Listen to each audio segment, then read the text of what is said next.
Hello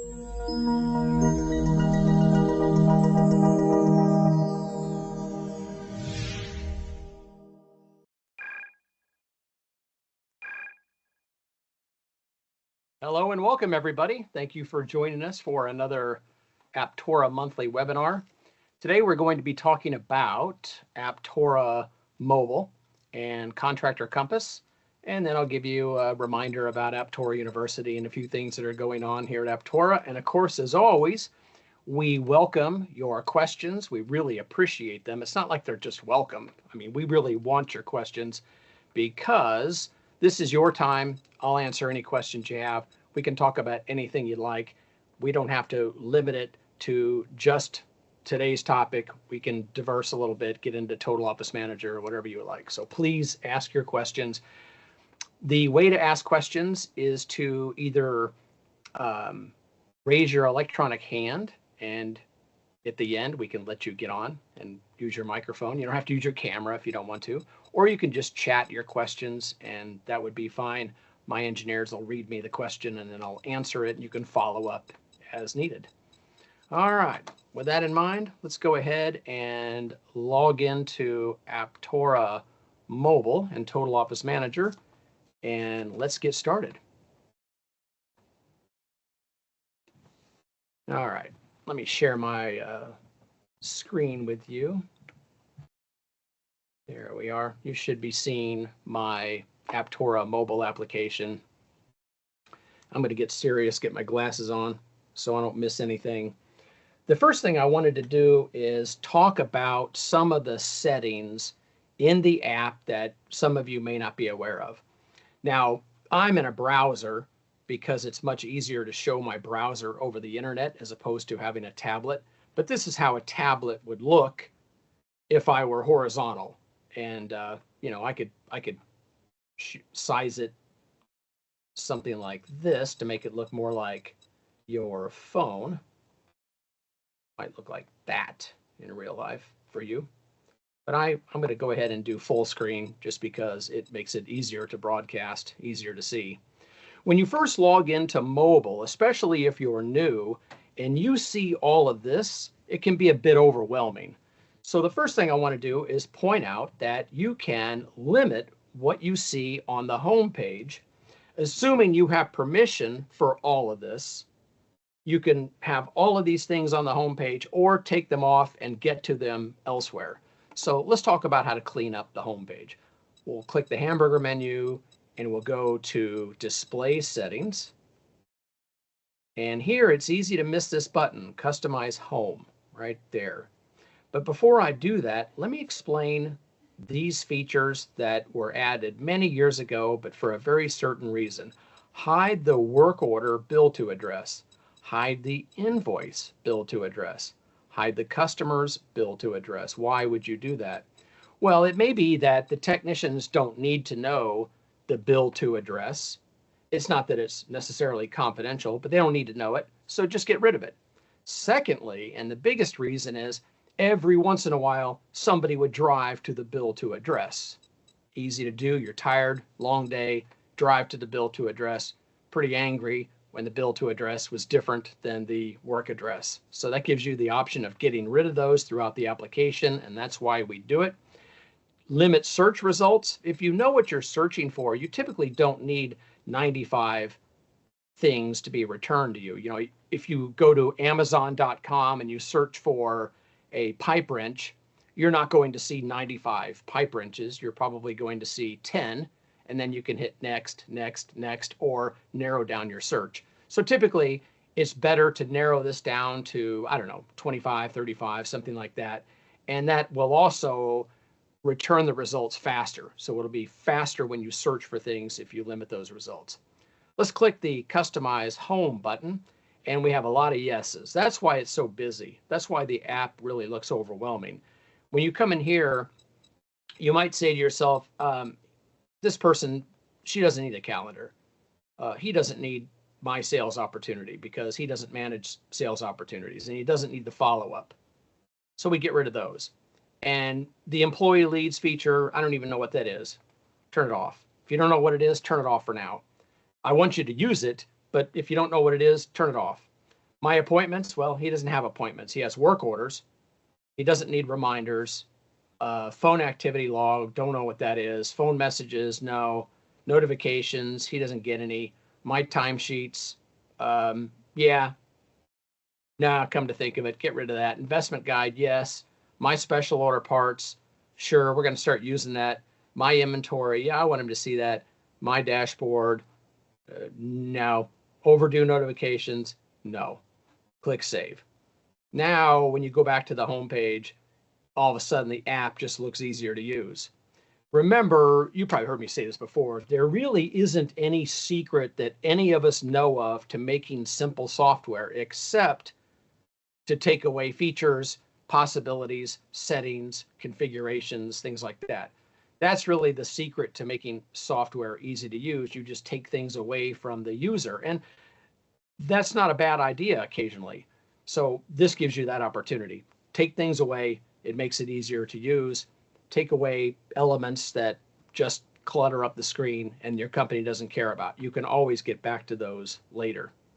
All right, so now that we have that screen looking a little nicer, let's talk about some of the more important settings in the app. I'm going to click the hamburger menu. I'm going to go to More and Settings.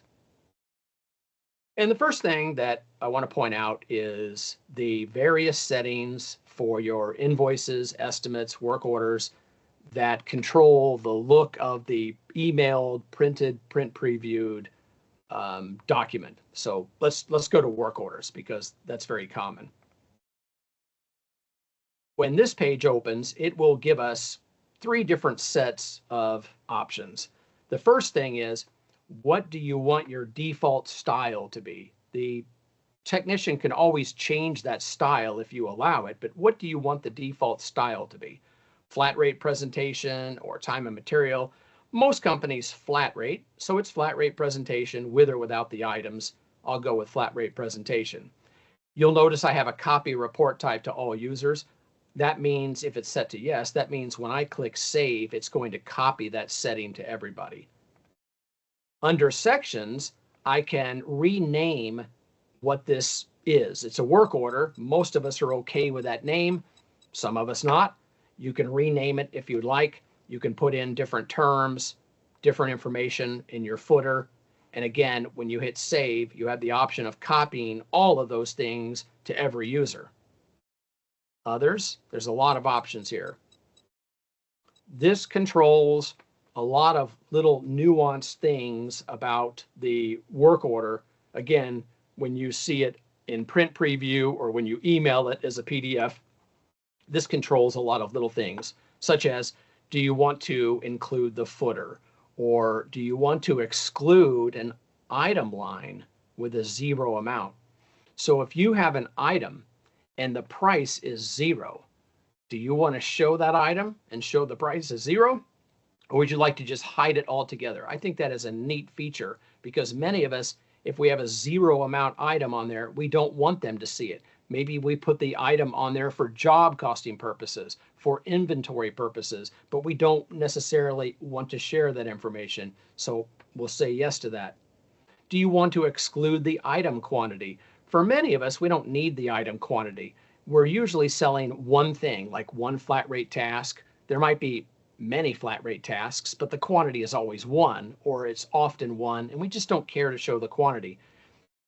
A lot of this is very subjective, right? So it just depends on you. I just want you to know that these things are there. If I get rid of the item quantity, it's just less clutter. Exclude the item number. Do you really need to show the task number or the item number to your client, your customer? Maybe not. So let's exclude it. Price each. Well, if we don't need the quantity, do we need the price each? We'll have the extended price, but do we really need to show how much each one is? Maybe not. For service, probably not. So I'll exclude the price each. Do I want to exclude the subtotal? No. How about the item total amount? Keep that where it is. Let's scroll down to save latitude and longitude with signature. Yeah, I do want to save that. Why would I ever turn that off? In case it's creating problems. If grabbing the latitude and longitude on that device is a problem, you may want to turn that off. Otherwise, you probably would want it. The manual signature line, you won't need that unless you're using paper, and most don't. Exclude zero values from the item. So what that means, it sounds a lot like one of them we just covered. What that means is, if the item has a zero amount, do you want to exclude the zeros, the $0.0.00? Do you want to exclude that altogether? And many of us might want to do that.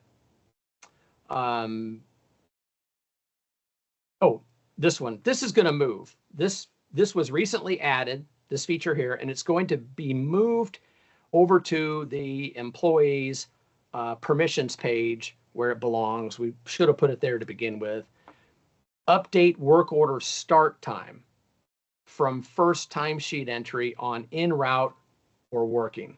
So what that does, you probably guessed it already, if the work order is scheduled for 10 o'clock and they clock in at 10:30, do you want the software to change the start time of the work order to 10:30 automatically? If you like that idea, then just say yes to that.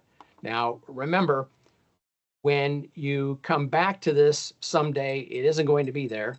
We'll put this in the release notes, hopefully, but we're going to move this to the regular settings permissions page for each user. But for now, it's under the work order settings.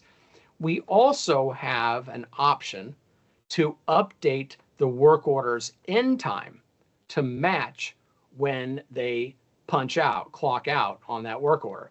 So let's say that they complete the work order and they clock out at 4, but the work order ends at 3:45 or 4:15. Do you want the end time of the work order to automatically change to match when they clocked out? If you like that idea, we have that option as well, and that's in the normal permissions setting page for each user. The DBA selection, just in case you use this or you didn't know about it and you might want to use it, doing business as, you can have as many business locations as you like. Some of you might have a location on the east part of town or a location on the north part of town, and you would like to have a different address, maybe different contact information, possibly a different logo or a tweaked logo, whatever you like.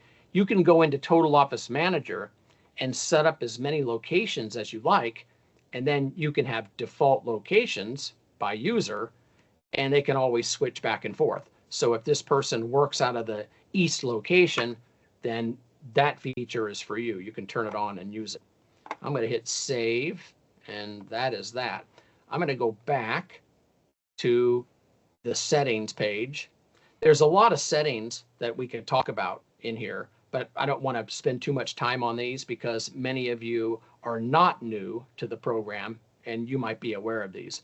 But I am going to touch on just a couple, especially where we've made changes recently. If I click the investment guide, this is your what we'll call a flat rate pricing book. We call it an investment guide now because we want you to think about it more as a presentation tool than just a flat rate pricing book, maybe for demand service.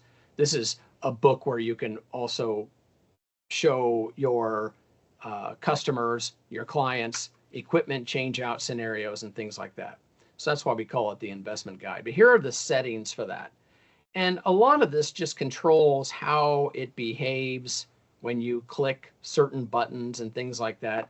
What I want to really draw your attention to is up here at the top. It's easy to miss. General cart types. Click cart types. And what you will see is an opportunity to create what we call carts, like a shopping cart. You can create different shopping carts that you can switch to and back and forth from. So imagine, you go to Amazon and you're putting things in your shopping cart, and then you go view your shopping cart. Maybe you've wished that you could have a shopping cart for you, another shopping cart for another family member, your husband, your wife, or maybe just a shopping cart A, B, C, and you can think about which ones you want. Which ones do you want to buy? By putting them in the shopping cart, they get priced out. You can see delivery, stuff like that. If you've ever wanted to have something like that, like I did, then you might have thought of this feature yourself. It was really my desire to have multiple carts that I could look at that created this feature idea. You can see that I've created a cart called Value, Prestige, Supreme, Optimum, Ultimate. I also have required repairs, recommended repairs. The unique thing about this feature is it allows you to create a down payment. Yes or no? Do you want a down payment, like for an install down payment? Will that down payment be a dollar amount or a percentage? You can also create investment terms, such as the interest rate and the length of the loan. You can see that the Value plan has an interest rate of 4.99% for 24 months, and the down payment is 10%. The ultimate plan, that's the ultimate investment, that would be our ultimate comfort system. State-of-the-art comfort, maximum energy savings, and the ultimate warranty. The down payment is a dollar type, and it's $1. It's set to $1. $1 down. Just pay $1 down. And the interest rate is 1% for 72 months, as an example. So that's really what's unique about it, is it allows you to set up financing, different terms, depending on the presentation you are giving. You can call yours anything you want, good, better, best. You can have 5, 10, 2 of them, 3 of them, whatever. A lot of flexibility there. Now, once you get those set up, you'll be able to use them when making presentations, and I'll show you more about that in a moment. I'm going to go back to settings, and just a reminder, if I were logged in as the admin, I could change the text messages that go out automatically. As you might know, we have a feature that will send a text message out.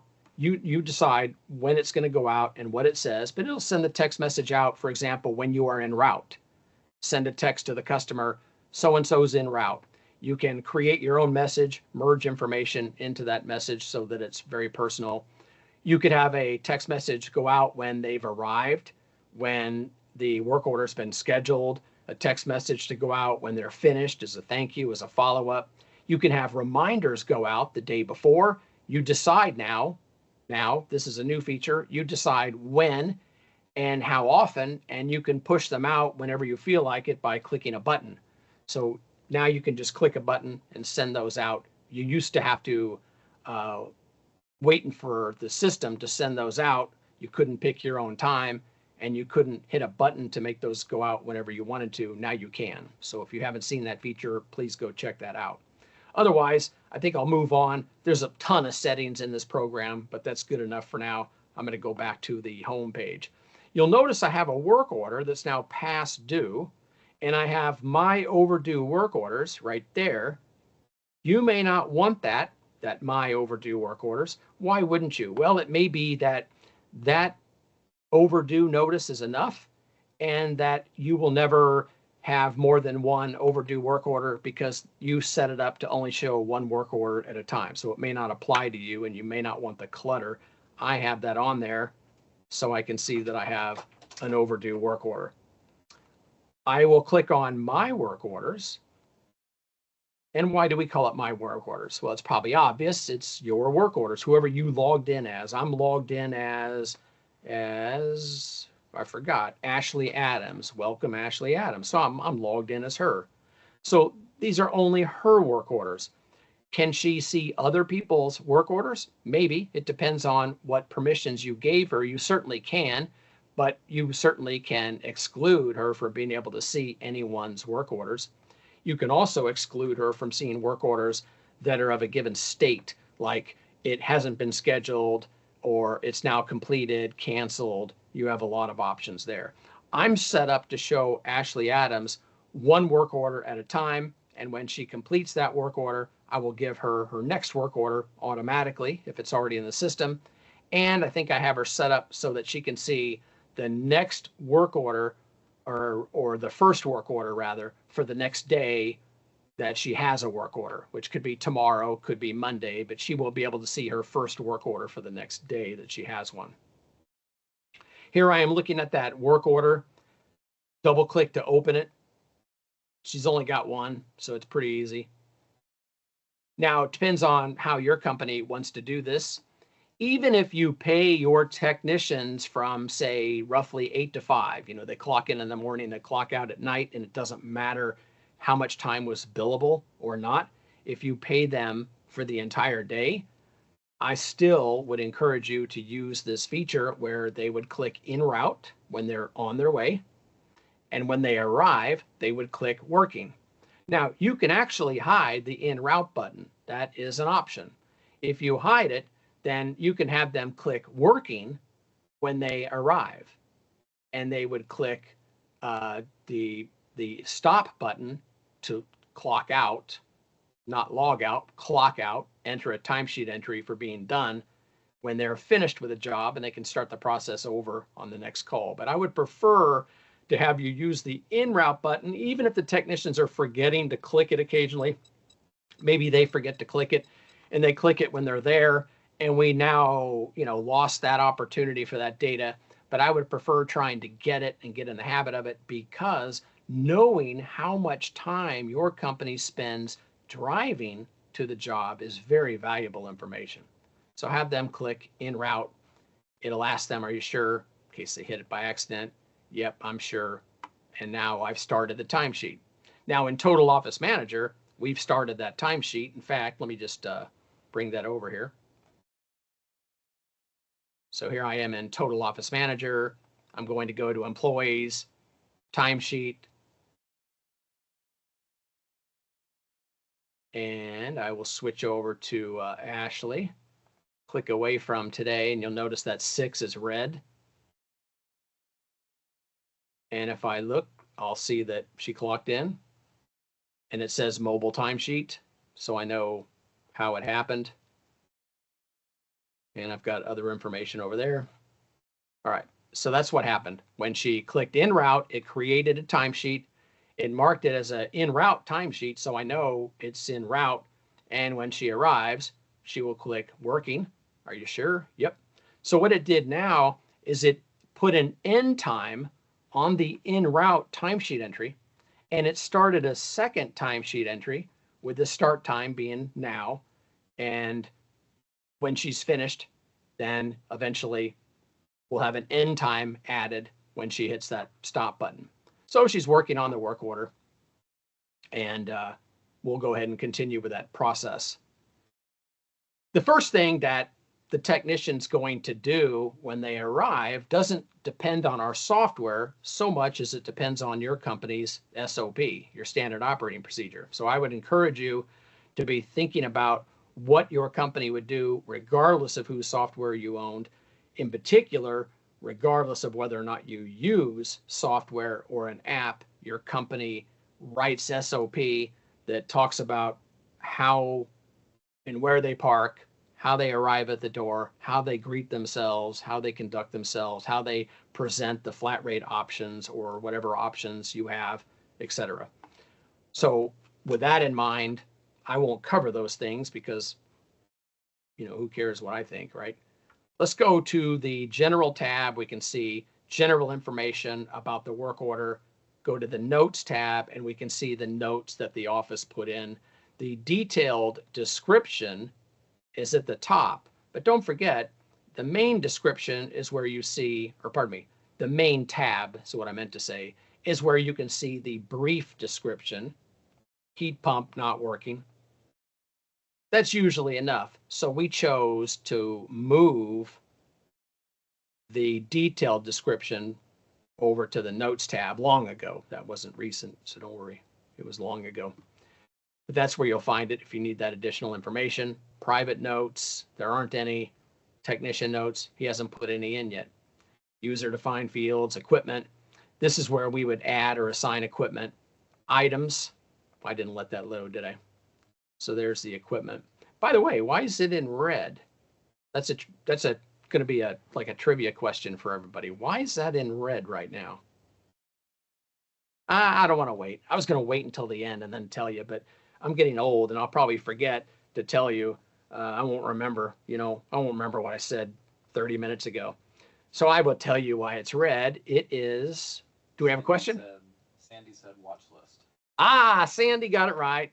Good job, Sandy. That's right. It's they're on the watch list. Now, let me explain the watch list because it's kind of cool. Let's open Total Ops Manager up. And let's just find that piece of equipment. So I'm going to go to company, or pardon me, I'm going to go to customers, and I'm going to go to customer equipment list here. And I happen to know the model number of that, but let's pretend like I don't. Let's select watch list, and we can type in yes or true, either one. And there they are. These are the ones that are on the watch list. It was my XV80, an oldie but goodie train. Here it is. It's on the watch list. That checkbox, add this equipment to the watch list. Added to watch list by George Washington in 1776. No, on 11/6 of 2024. So that was just recent, right? Just recent that we put it on the watch list. Why is it on the watch list though? You could click the menu button and go to notes, and it would explain why it's on the watch list. As an example, perhaps you found rust on the heat exchanger. You cleaned the heat exchanger and determined that it was largely surface rust, but there was some rust eating into that metal. You cleaned it off. It's still rust. So you want to keep your eye on it. You made a note of it. Hopefully you made a note of it. You made a note of it. The client signed that document and you put the equipment on the watch list. Now we can mark it to this customer, call this customer, keep it on the watch list. Don't forget about it. Because, by the way, once your company has seen a potentially dangerous situation, you're pretty much liable for it from that point forward if they have a good enough lawyer. And I can tell you that from experience working as an expert witness in the HVAC industry. I worked in a case where they did observe a heat exchanger that was rusted. It was a rooftop unit, but it eventually rusted through and the occupant was poisoned and suffered brain damage, and the company was found liable for that. So it can happen. But if you had been calling that person, calling the landlord, or sending out mail reminding them of that situation and they ignored it, I would think you'd be well protected. Okay, so that's how it got on the watch list. Let's go back to mobile and go to items. So we have diagnosed the problem. We have a bad condensing fan motor, let's say. Maybe the coil is dirty too. But the primary problem is the condensing fan motor has failed and we need to replace it. We've also noticed, however, that the evaporator coil, the condensing coil, maybe both, are dirty and need to be cleaned. The diagnostic fee is already on here. The office was kind enough to put it on the work order for me. Otherwise, I could have added it. Let's go ahead and add our services. Notice we have an add services and an add items button. How did that get on there? We don't have one of those, I'm told, oftentimes. We don't see a services button. That's a preference. Why is everything a preference, I'm often asked? Because people have preferences on things and one person doesn't agree with another. My great idea is the dumbest idea you've ever heard of, right? So we make it a preference. You can turn these things on and off as you desire. But let me tell you the reason behind it. We wanted the technician to think in terms of services first. Then I add items for inventory purposes later. So by having two buttons, we get them into that flow. Plus, we have control over what is seen behind the add services button. We can limit it to flat rate tasks, discounts, subtotals, things like that. The add items, we can limit it so we don't show flat rate tasks, group items, etc. That's why we did it. Let's click add services.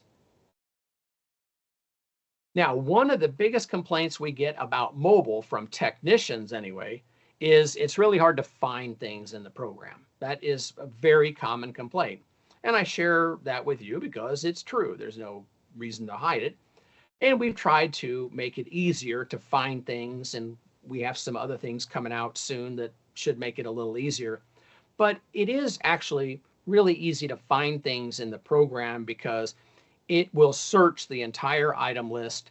You can limit your search results by category, by item category. So if you're having trouble finding a capacitor, the first thing you can do is just go to the motor capacitors category. And maybe you have motor run, motor start. I just call them capacitors. That's the category, motor run capacitors. Or actually it's motors, capacitors, but you get the idea. You can filter by the capacitors, and then it's easy to find what you're looking for. Most of the time, you wouldn't even have to do a search. You could just scroll up and down, because how many capacitors could you have? It'd be easy to go find a 12.5 microfarad, 440 volt capacitor, because there's probably 10 or 15 to choose from. So one key is to know that the more options checkbox opens up options on searching.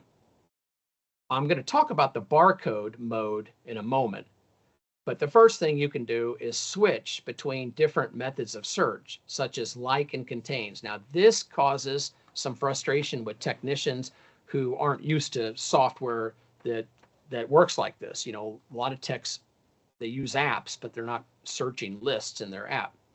Like and contains can result in you seeing a lot of things that you didn't think you were searching for.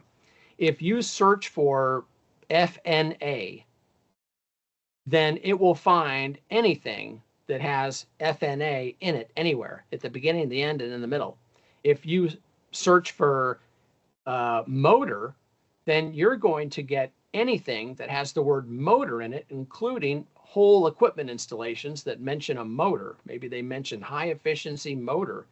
So using like and contains can result in you getting things that you weren't planning on. Starts with is great when you know the item number. Like you want to search for a fitting, an EMT fitting, and they all begin with EMT. So you would type in EMT and hit search, and you'd be at the beginning of all the EMT fittings. Ends with is just what you're thinking. Does it end with that string? And the exact match is when you want to type in the exact part number, or you're using a barcode scanner and you know it's going to be an exact match.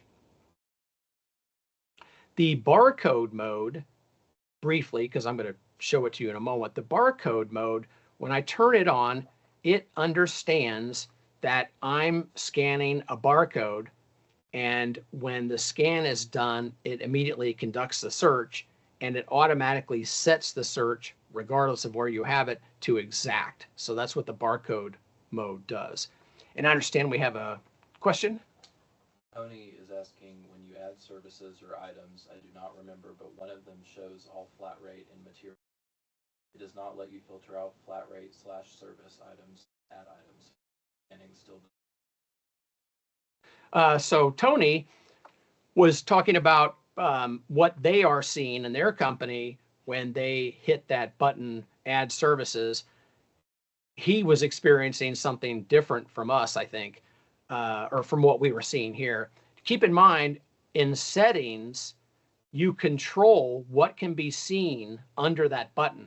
You can have everything under that button, the entire invoice item list if you like, but you typically are limited it to what makes sense for the services button. So Tony, I would just encourage you to go double check those settings, go to the investment guide, and you'll find all of those settings in there. Now, regarding the barcode scanning not working, he might be referring to the Apple apps on Apple not working, barcode scanning not working. I don't know why our fix isn't out for that. I believe we fixed it, and I thought it was out. So I thought that was done. I'm not sure. You can check back with us or maybe send an email to the help desk and ask them. But I thought that was fixed, and I thought that was out already. But I will say this, it's going to break again. Why do I say that? We will do nothing to the app, and something regarding the camera or the geo data will break. That's because they are constantly updating how they handle those things. And if it's security related, they don't give us any advance notice. They don't tell us they're making these changes, because for all they know, we're bad people trying to build viruses, and we would use that advance notice to take advantage of people. So they don't give us advance notice. When the barcode scanning stopped working, it was a change in how the camera talked to apps and browsers, and we weren't made aware of it. So that'll probably happen again. What you could do though is get a scanner like this one, and this is a Bluetooth scanner. Now, being Bluetooth, keep in mind that it could be connected to my phone right now. It's connected to my laptop via Bluetooth, not Wi-Fi, not a wire, nothing like that. There's no dongle plugged in. It's just plain old Bluetooth, like a pair of headphones. And I'm probably not going to have this item because I'm in services, but I can use this to scan, and this probably won't break. I mean, I doubt they're going to make a change that's going to break this, because they break everybody's headphones, and boy, you want trouble, you break people's ability to connect to their headphones, and you know, what's the average kid going to do? Their head will explode with no headphones. So this is far faster, it's more reliable, and it probably won't break. All right, so here I am searching for something, and I'm going to pretend like I don't know the task number. I'm going to pretend like I just know that I want to replace a 3/4 horsepower motor. So I'll type in 3/4 space HP and do a search. Oh, I'm on exact match. Let's change that. All right, so 3/4 HP, and I get all these. So that's one of the reasons why I'll hear a complaint. People will say, it's hard to find anything. I didn't see this in here. Or yesterday it was in here, today it isn't. One thing that people don't realize, and I can understand this, is, you know, computers are literal. You type in 3/4 HP or space HP, you're going to get different results because it takes that literally. Now I have a whole different set of results. It turns out whoever did the flat rate pricing descriptions, that was me, doesn't like spaces. That person types in 3/4 4, no space HP. I always do it that way. Whether it's right or wrong, it's always the same. I always do 56 space frame, always 115V. Uppercase, lowercase wouldn't matter, but I always do it that way. So you can search for 3/4, half horse or whatever, and you will have predictable results. But you notice that we have completely different results when I took out that space, because the parts person likes a space. Anyway, turns out that that's the task I was wanting right there anyway. And now I'm going to search for clean. Just the word clean. We'll see what happens. I may get too much. Clean. Look at that. A thermostat. Technician might say to me, this app sucks. Why would I get a thermostat when I typed in clean? Because it has the word clean in it. And remember, I'm not filtering by category. I'm filtering by no category at all. So really what I'm looking for is cleaning a coil. And I've got clean and recalibrate thermostats and all of this stuff. So I'm going to say clean coil this time. And nope, not in there. So how about clean evap? All right, now I've got tasks for cleaning evaporator coils. So I'll go ahead and just pick one. And now I'm ready to add that. Up here at the top, it says selected item count 2. Well, I almost forgot that I'd picked an item earlier, right? I checked that box and then I went on to search for other things. The item count is 2. I'll click add those items. And we have another question. Go ahead. So we have one from Tony who said, we tried Bluetooth scanner and mobile browser levels the items. The settings for the investment guide only has the option for service button, and we get to select. There's no option for item button select. Items, we have to select items. Okay, so Tony's asking questions following up on those button settings, which I think I'm just going to go back to those button settings and address that. And then he also said they tried Bluetooth scanners, but it doubled all the items. It didn't double the item for me. I can't understand why it's doing that. So you might just call tech support and see if you can talk to them about that. But I can't think of any reason why it would double the items. I don't know. All right, so I added those, and there were 2 questions. One more? John is asking, can I use my parts multiplier table on a stocking part? The question was, can you use a multipliers table on a non-stocking item in the items tab? Did I get that right? Yeah. Easiest way to answer that is, because sometimes I don't know, I'll forget what you can do with things, and I'll go look, because it's better to know how to look stuff up than try to memorize it all, right? Go to edit one of these items, and we can see this particular, well, that was a discount, so I picked a bad one, didn't I? Let's pick, I may wait until I have a different item on there. Let's edit that one. All right, so no multiplier table available. And I need to pick a better one here. Let's see.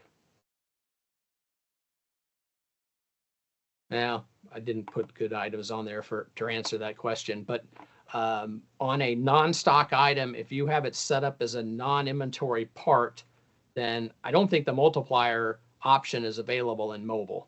They would have to just override the price, but I wanted to just show it to you. I'll get back to that in a second. Well, you know what? That second is right now. Let's do it because I wanted to come in and add an item. All right, so here I am under the items tab, and we'll talk about these settings again in a moment.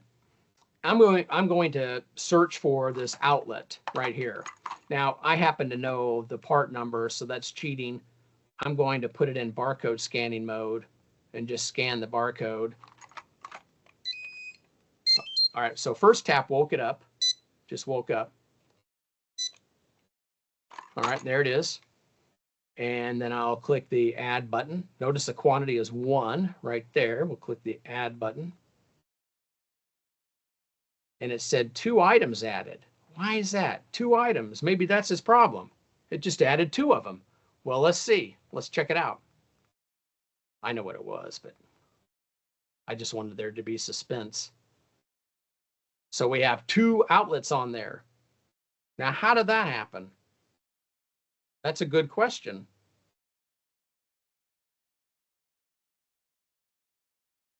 Now, what I thought was going to happen actually is I thought it was going to add a discount because I have discounts being added automatically, but it added 2 of those outlets, and I honestly don't know how. I don't know how that happened. That's new because I scan these things all the time. So we'll have to fix that. That's just crazy. Tony's not crazy. Well, I'll delete it since I put 2 of them in there. I'm going to double check my settings, but I can't think of any reason why it would do that. But I'm also wondering, why did it all of a sudden start doing that? Another question? Can the technicians add new parts in the field on the tablet, or do we have to do them all from the cloud? The question was, can technicians add items in the field? And the answer is no, they can't. We did that on purpose. We just didn't want to go down that road. But what we do recommend is that you have, call it whatever you want, have a non-stock or not available item. I always call mine non, so it always starts the same. You know, consistency is really important, but it starts with non, and they know right where to find it. That's what they pick whenever they can't find the item, because it might be in there, and the office will fix it. And that's what they pick if they have to go get an item that they don't have. They will pick that. Now, I didn't want to go down the whole purchase order road too much, but I don't mind. I want to be mindful of our time. Very briefly, what I consider to be a best practice is when the technician can't find the item, they create a purchase order. The vendor is your company. So you create, I'll pretend like the company's called Pro American Services. We're Pro American Services. We create Pro American Supply Company, and we put that in the vendor list. That becomes the default vendor for them, so they don't have to remember it. They go create a PO, they pick that vendor if needed, and they put the non-stock item on there. The two things I really want from them is to make sure that the model and serial number of the equipment they're buying the part for is in the customer's record, number one, because I might need it. Number two, they provide me with a good description of what they wanted, like a draft inducer. So we don't have the draft inducer. That's what we want. We have the model number of that XV80 in there, the serial number. Then they contact the office and ask what to do. Hopefully they can talk to somebody who's in charge of parts. I know not all of us are ready for that, but they contact the office and the office then guides them what to do next, because it might be that they double checked and the part number is in the system and it's on another truck. It is theoretically on his truck. We might send a truck over there and drop the part off. We might have them go to a supplier. We might have that inducer and we might want the technician to come get it, or we might want the technician to go to the next service call and come back to this service call, and that inducer will be waiting for them. But either way, they always fill out a purchase order so that we decide what their next step is. And I think we had a question. Tony is asking, how do you select the employee default vendor? That's he asked how do you select an employee default vendor? There's not a default vendor per employee. You can just create a default vendor in the desktop. So it's for everybody. It's the same, it'd be the same for everyone. All right. Let's see, where was I? Oh, added the items. I got ahead of myself by adding items because I wanted to answer that question, but here's what I wanted to do. I wanted to generate a preview of the work order, and then I wanted to discuss it with the customer. Remember, that's SOP. I've got ideas on how to do that, but I won't get into it. But the one thing that I wanted to make sure everybody is aware of is they do have some control over this layout. For example, if you heard that beep, that was that turning off. It just auto turns off, and then you wake it up with a keystroke. You can decide if you want the service agreement savings tab up on the top here. Now that makes sense perhaps for demand service, it does to me, but I wouldn't want that if I was proposing an equipment installation, because we don't have service agreement installs with equipment replacement. That's one reason why you can add or subtract that, but that is a preference. Also, the decline button is a preference. You can decide if you want that. What I recommend is we present the absolute required repairs and subtotal those, and we call those absolutely required. And then we have something like a coil cleaning, which is highly recommended underneath that. So I give you two things. I give you the absolute required repairs to address the reason why you called. And my highly recommended repairs are things that I really highly recommend we do. I'm tempted to call them absolutely required, but I don't. I say highly recommended because in this made up scenario, I could get your unit running the way it was running 24 hours ago without the coils being clean. But it really is unprofessional of me to not clean those coils, but it's up to you. You're the boss, right? So I present that as highly recommended, and I explain why, of course, why we would clean those. And they can decline these right there. Now, one feature we have coming up is a better way of finding things that are declined. For quite a while now, we've been saving that value to the database. We know when something's been declined. We've actually been putting that in the database, but we weren't doing anything with it. I don't know why we waited, but we weren't doing anything with that value. So we are going to be adding an easier way to find things that were declined so that you can follow up on those. You can rehash those if you want to. One option you have is collecting a signature on the print preview. You can wait and get a signature at the end, but if your company would like to get a signature before the work starts, and maybe the SOP says we need to do that when they're new customers or when they owe us money, they have a previous balance. But you can decide if you want that button there.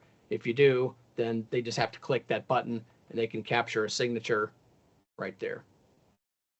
All right, I'm going to go back to that work order. And let's go into our links and down here to settings. And these settings are what we saw earlier, right there. If they have permission to copy these to all users, they will see this button. Otherwise, that button may not be there. But this controls their settings specific to them. And that's how that print preview changed. Now, once I generate that PDF, you will, and I didn't do that, I print previewed it. But once I generate that PDF, we will have a copy of that PDF in the PDFs tab that you see here. And again, there's nothing here because we previewed it, but we didn't generate the PDF. Once I generate the PDF, I put a copy of it here. Why? Well, because when you create the PDF, that's usually when you're emailing the final copy of the work order, the invoice, whatever it is, and it generates a PDF. We're assuming that that's what happened, and now we make a copy of that PDF for your records because it's possible that this transaction, if it's an invoice, could change. And if we come back to it, we wouldn't know easily that it had changed unless we have that PDF. If the customer wants us to send that PDF to them again, which is common, they'll say, I never got it, it never came, it never arrived, I checked spam. We want to send them an exact copy of what they received earlier. The office might come in here and do things to this invoice, work order, whatever record we're working on. And so we would forever lose that information as it existed when we generated it in front of the customer. So we create the PDF, which is uneditable, and we put it in the list here. And I think we had a question. So is it possible to have a PDF automatically attached to a work order already, or do they have to attach every time? We have a maintenance checklist we wanted to have with already. Is it possible to automatically be attached to each work? The question was, can the PDF automatically attach to the work order? Now, I'll give a broad answer so I make sure I answer the question. If we are generating the PDF for the work order or invoice, when I talk about this process, it's the same for the invoice. When we generate the PDF, it automatically attaches itself to the work order. It finds its way into this list, and it just happens automatically. If we have other PDFs that we want to attach, those can't be attached automatically. So they're not attached automatically. Now, if you use our form builder product and you come from this work order to fill out a form that you built in Form Builder, when you generate that PDF, it automatically attaches itself to the work order. It becomes part of that record, but it doesn't attach itself to the email that might have that PDF attached. So that was a long answer, but hopefully I answered that. As you probably know, but just in case you're new to the program, when you do generate the PDF to email it, you can attach other files to that.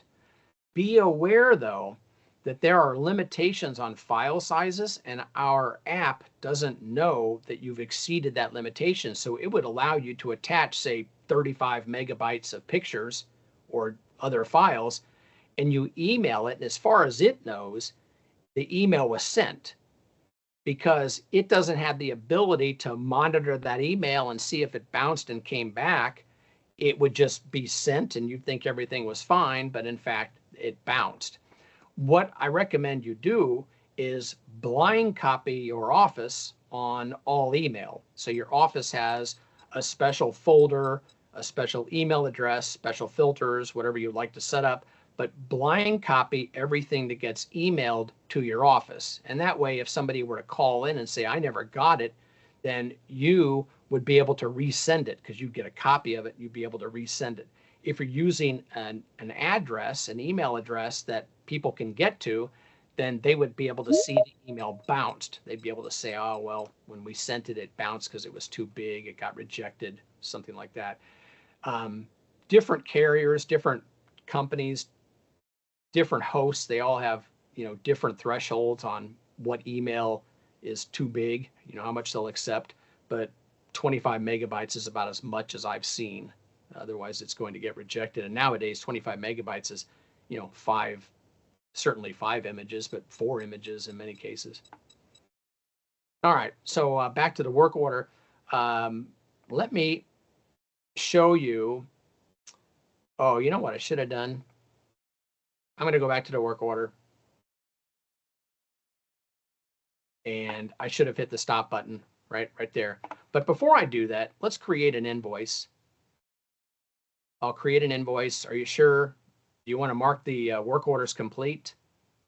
And no, I don't. My SOP says no, I'm not complete yet because I'm creating the invoice. I still have things to do. But yeah, I do want to include the items. Click yes to that. It creates an exact duplicate. Whatever notes I put in there, it's duplicated. Exactly. So here I am looking at the invoice. And speaking of notes, I realized I didn't put any notes in. Let's go ahead and click add description. And we can do a search for that motor replacement. And we can do a search for a coil cleaning. Let's do a coil. Search for coil and find a coil cleaning. And that returned too many. So I'll type in coil clean. Tune up, professional coil cleaning. Do that one. Click add. And there we go. So we have pre-written descriptions that you can fill that list with, and then they can go in and pick those descriptions. And that way you have a nicely described work order invoice. Hopefully everything's spelled correctly. And that eliminates the problem we used to have back when people carried a pen and they had a form and they filled out the form and they wouldn't write much on it because they were self-conscious about it, about misspelled words, bad handwriting and all that. Shouldn't worry about it. Just write all that down anyway. But we made it easy by being able to pick from pre-written descriptions. And that way it looks nice. Let's preview that again. So we'll go to print preview. And there you go. Now we have, make that a little bigger. A little bigger. Yep, there we go. So there we have nice descriptions for the work we did. Okay, so in the invoice, and I collect my money. Let's just do that real fast. Take a payment. Say they're paying with a check. I'll click take a payment. It's going to assume it's the whole amount. May not be. They may give us some cash, some check. Maybe they give us some cash and they want to put the rest on a credit card. I'll do check and type in the check number, and I'll leave the amount where it is. And now we come down, it'll show the payment method or methods. No balance due. We're finished. We say thank you. We send them an email. We go back to the home page. And if we try to lift another work order, and you notice I have another one right there, or is it another one? Is it the one I was working on? Let's click it. Heat pump not working. It's still there. Well, because I didn't complete it. And it's reminding me of that. And if I were to try to take another work order, I wouldn't be allowed to. It would tell me that I have to resolve this one first. So I can just click on that and it'll open the work order, and then I can hit stop. So my policy is you stop when you're ready to drive away. That's when you're done. Go back to your truck, tools are put away and all that. Then you hit the stop button, because that truly reflects how long the transaction took. So again, put your seatbelt on, you're getting ready to turn the ignition on or push the button, that's when you stop it. So I'll click stop. Are you sure? Yes. Now it does give me the option of completing a work order also, just to save me the step. And I'm done. Now, if I come back to Total Office Manager and I look at the day here, then we see the travel started and ended. And we see the working time started and ended. And those timesheets are now in, and the process then would repeat itself. Now I'm going to pause a minute and take a question, but I don't want to forget to go back and revisit those settings. Andy just said it would be great to have a pause button. Oh, I was told that it would be great to have a pause button. I'm going to think about that a little bit more, because I haven't thought about that in a while, but we did think about that at one time, a pause button. Now, that doesn't exist in the current timesheet in Total Office Manager, the idea of a pause button. We do have a stop button. The idea being is, this was our thinking at the time anyway, why we didn't put a pause button.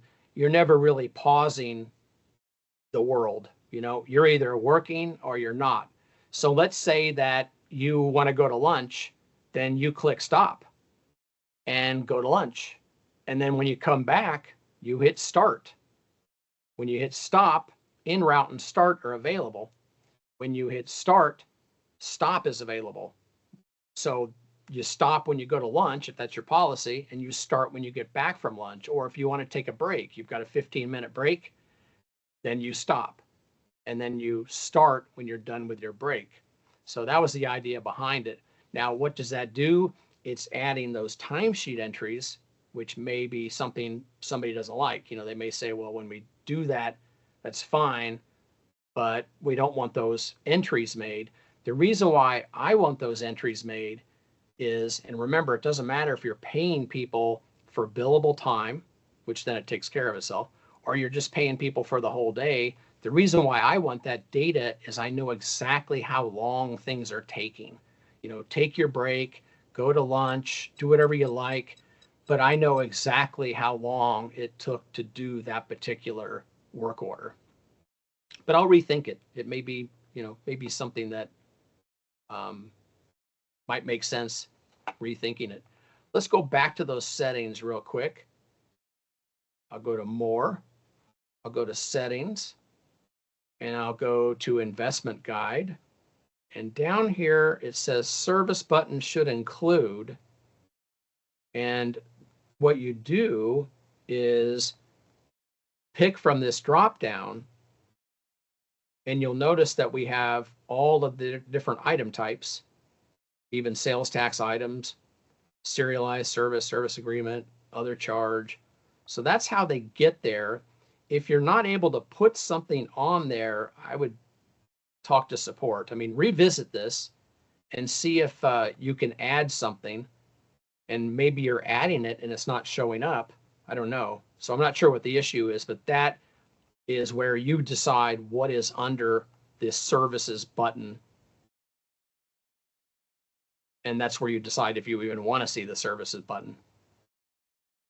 Now, the auto discount is features here. I mentioned that I had a discount being applied, and you can set up the auto discount here. And I think we had another question. Sandy said, does the customer continue to get the automated text? No. The question was, does the customer continue to get the automated text? And no, because that happens when the work order moves from, say, dispatch to en route to working, but that's not the timesheet working that we're talking about. We're talking about the status of the work order. So whatever the work order status is, that's not changing as they clock in, clock out, clock in, clock out. Now, just to be thorough, remember at the end when it said, do you want to mark the work orders completed? If I have an auto reminder set up to go out that says, we're all finished, thank you very much, let us know if you have any questions, well, that email will go out, but it's just one time. It's just once, because that's when the work order got completed, and it doesn't change state after that. So they shouldn't get duplicates. All right, so those where the settings are. And again, Tony, if you have settings in here that don't seem to represent the reality of what's going on, just let us know. But that is where we decide what's going to be under the service button. And again, just to be clear, because I know we've jumped around a little bit, you can do it any way you want. It's just important to know what we had in mind. Services was really to grab flat rate tasks, which could include whole equipment installs. And then when we're all finished, for job costing purposes, service call or not, we need to add the items that we used. And we add those items to the work order or to the invoice, because it may be that you wait until everything's done, you go back to your truck, and then you add the items. But the idea is that you're adding the items that you used if they weren't already included for job costing purposes. Now, how do you add items though, and it doesn't change the price of the work order, the invoice? Those items would be priced at a zero retail price, assuming they had nothing to do with the price of the flat rate task. The price of those is zero. They're only added for job costing and inventory purposes.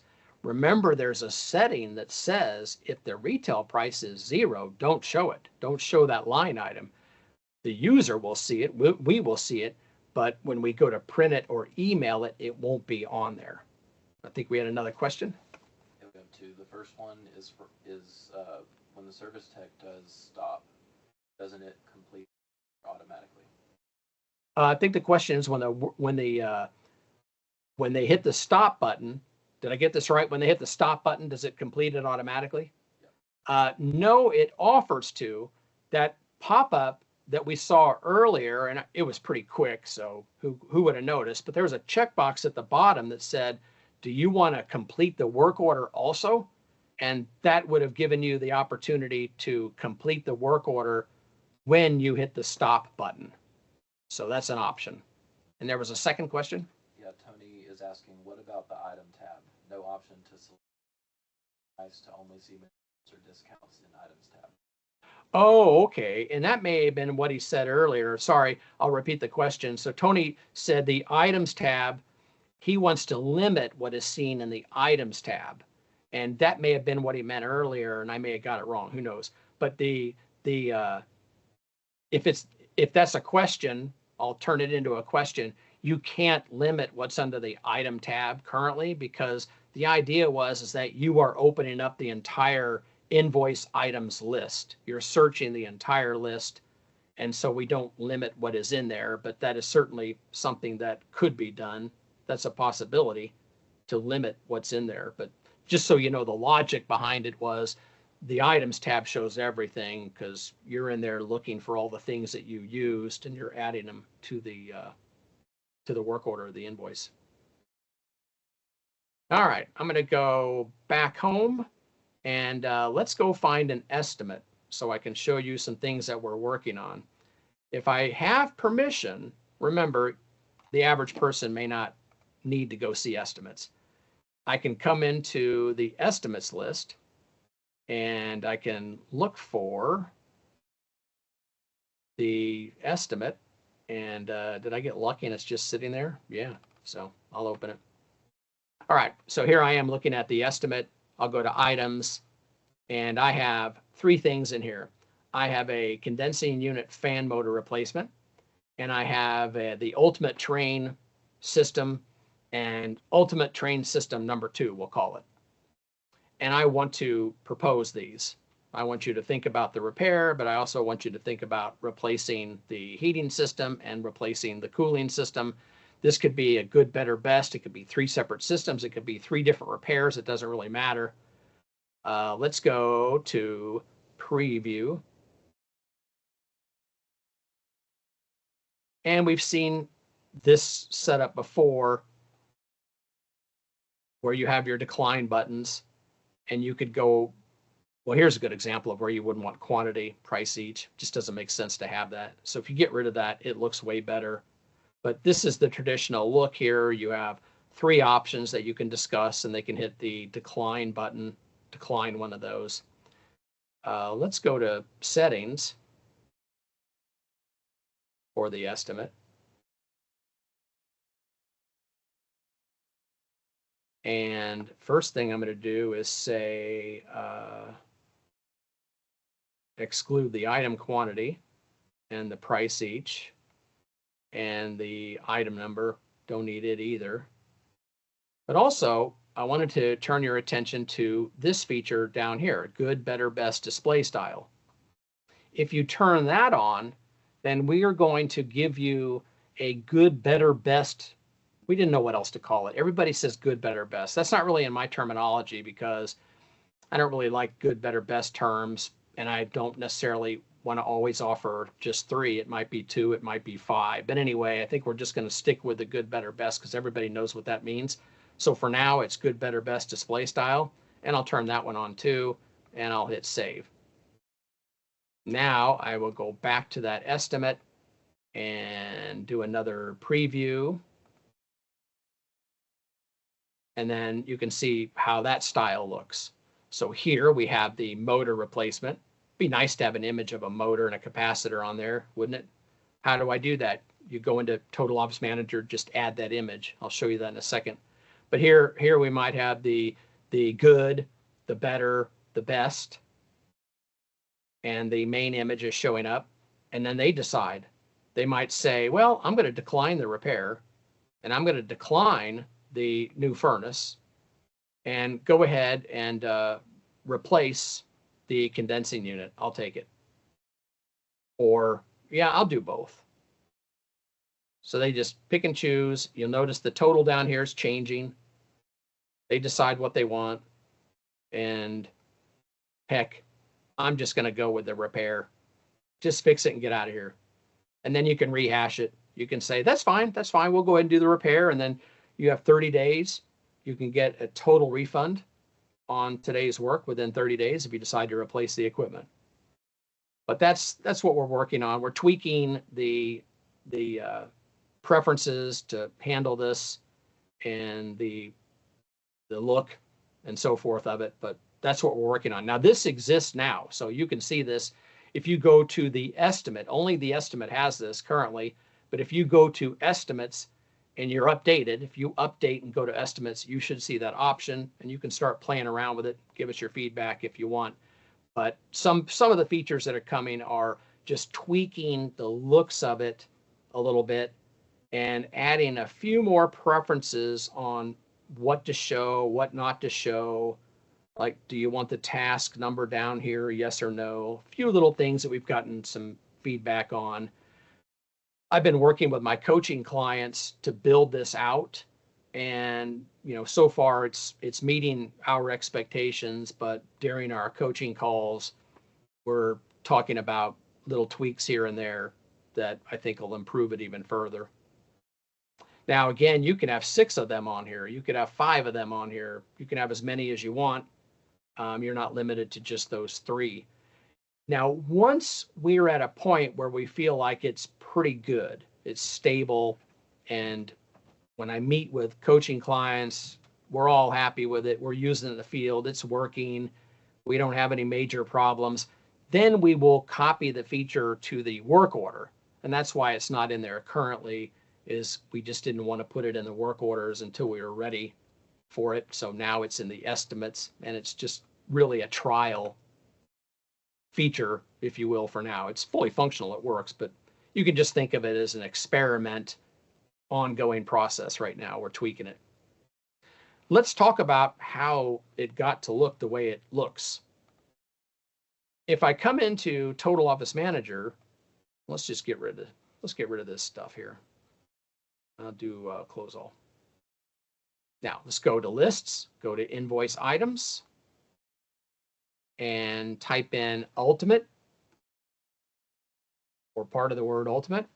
And those are the 2 items. There's 2, these 3 right here, but it includes those 2 we were looking at. Let's just open one up.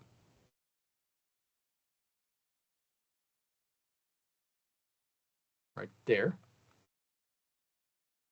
And how did it get the way it got? Well, let's go to the group tab. You can see where I've added the equipment, the labor. I would put in the materials. It would be, in real life, it'd have more things in here than this, but good enough.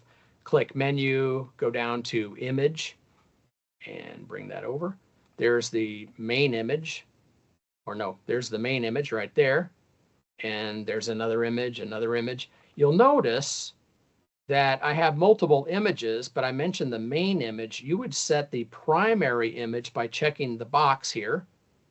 And that's the image that would show up on the good, better, best.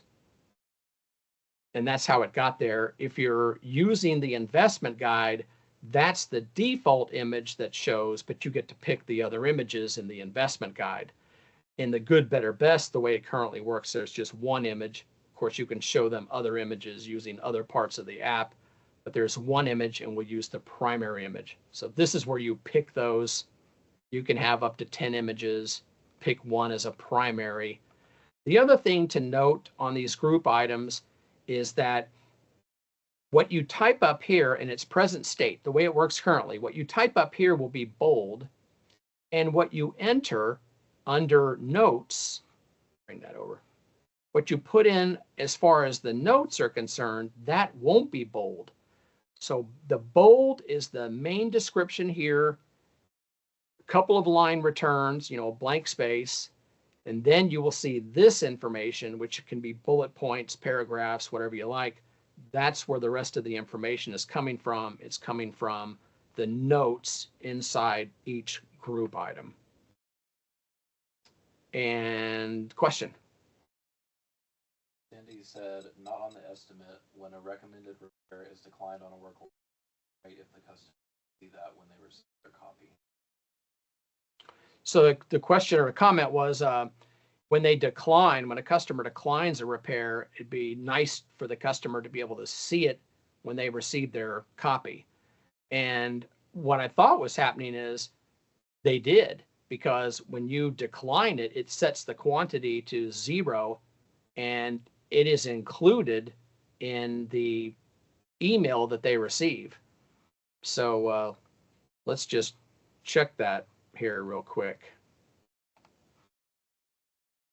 I know there's another question, but let me just find out if that's going on or I'm just imagining that. Where am I? Can't talk and click at the same time. Master lists and work orders, and open that one.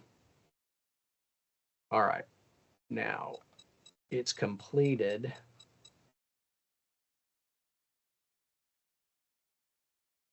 But I can decline, and I'll go back. Now let's hit generate PDF. And what we see here is what they're going to get. Approved, and then the discount. Yeah, so declined is not on there.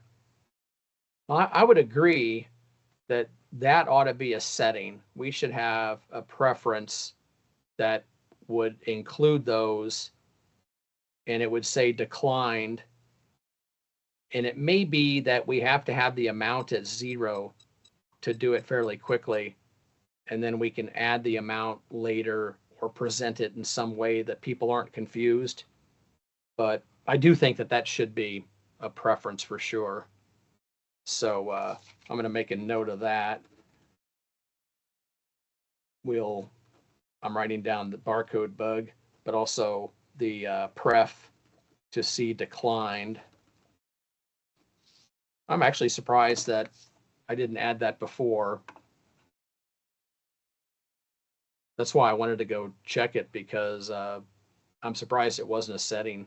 I don't know if I dreamed it up or we talked about it once upon a time and didn't do it. I'm not sure, but we'll get into that and make it happen. Another question?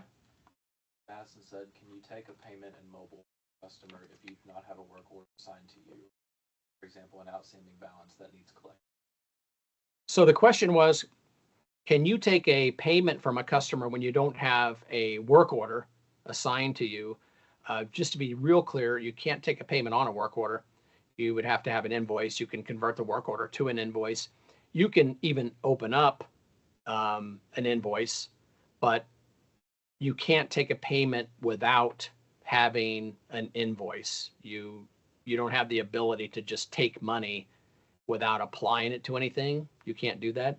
However, you can send a payment link, as you may know, in mobile. You can send a payment link to somebody and they can click on the link and they'll land on a website and they can make the payment.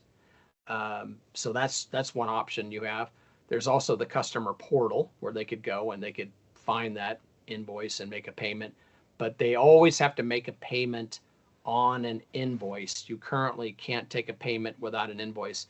I do say currently because that is something coming in the future, is the ability to take money in the mobile app and it doesn't apply to anything and then the office gets to fix it.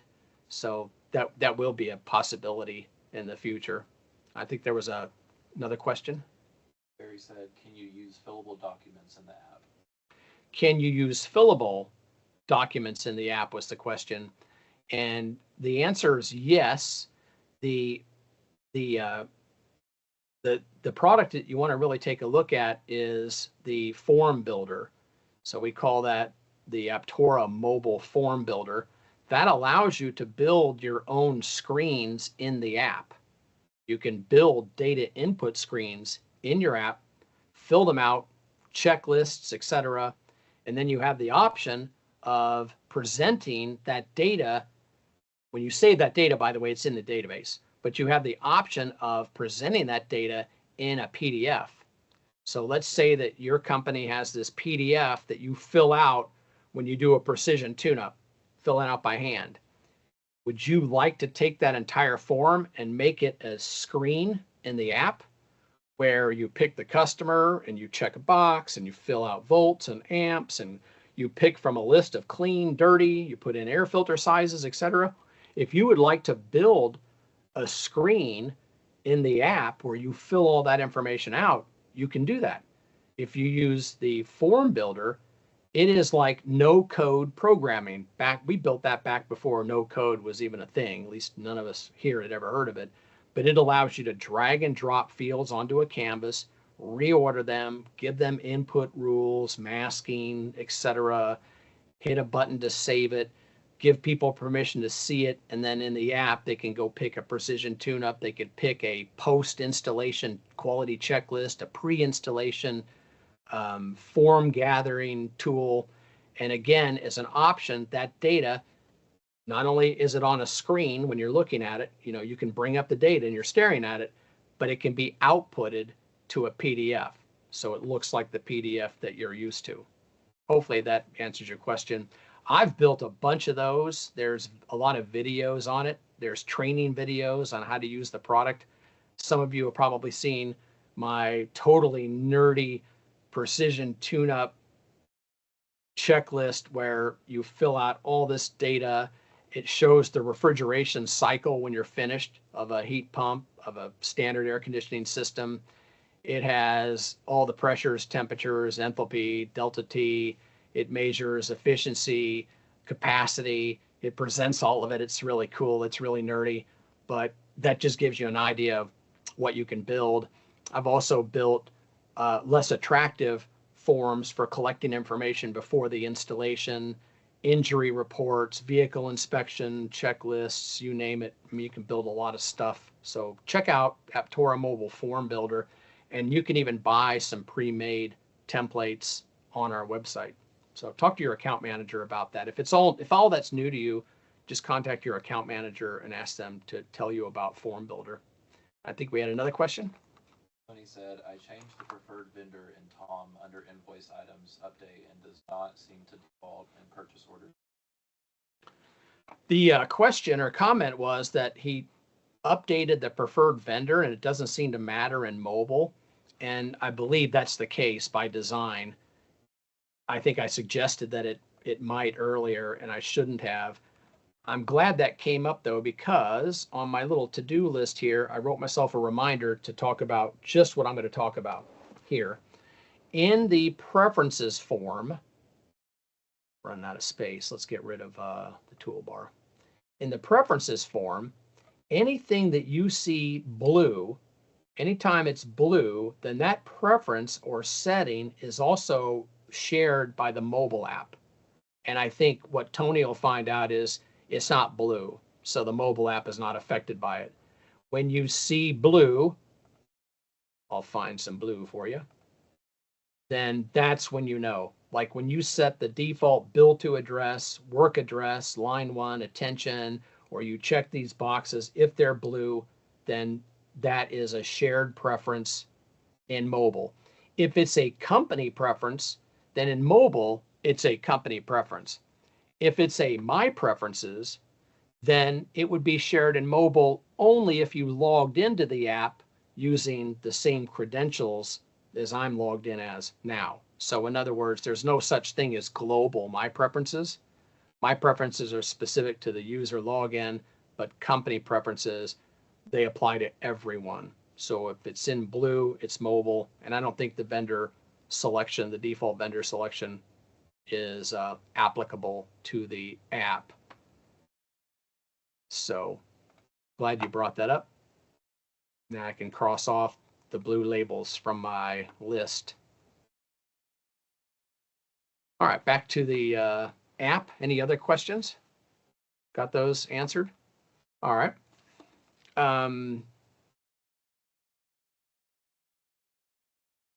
Trying to think of some common questions that I get when I'm not training but coaching, and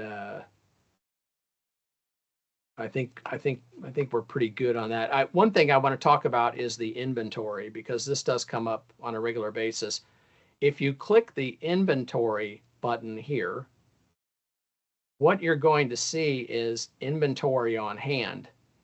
And if you aren't set up to have inventory on your truck, then you may see this, nothing.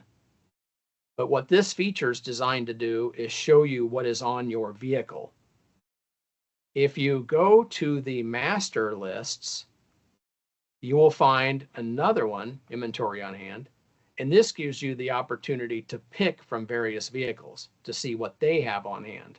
You can check the main warehouse, you can check truck one, etc., or you can click all, of course, and search everything.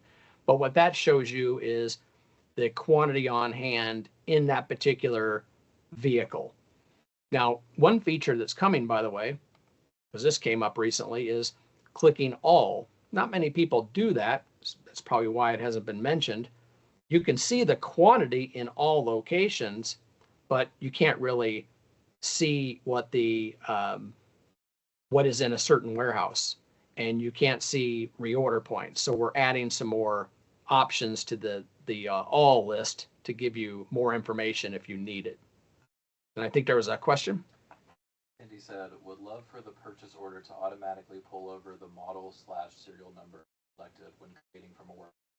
Is this possible? The question or request was, when creating a purchase order from the work order, Sandy would love for that information, the equipment information, to come from the work order to the purchase order. We haven't done that. It is possible. We haven't done that because it's not easy. Doesn't mean it won't get done or it can't, because the purchase order was never really designed to house that information. There's nowhere to put it. So we could copy it over into the notes or something like that. That's something we can certainly look into. I'll write that down, but that's probably why we never did it in the past, is it wasn't easy. Also, when you add things like this, you sometimes get more work than you wanted, because if we copy all of the equipment over, then people will say, well, you copied all the equipment over, the person got confused, didn't know which piece of equipment they were supposed to get the part for. We need a way to select what equipment the information gets copied from to the work order. We don't want to have the technician try to figure it out. So you end up never ending, the feature request. It never ends, I guess is what I'm saying. So we got to think that through a little bit, but that's probably why the equipment auto add info thingy wasn't in there in the past. So I got that done too. Man, this what is it? 90 minutes. This 90 minutes has already cost me 2 days of work. So, but good ideas, sir. You have good ideas, and that's why I like to hear them. Any other questions? Okay, we're good on questions. All right.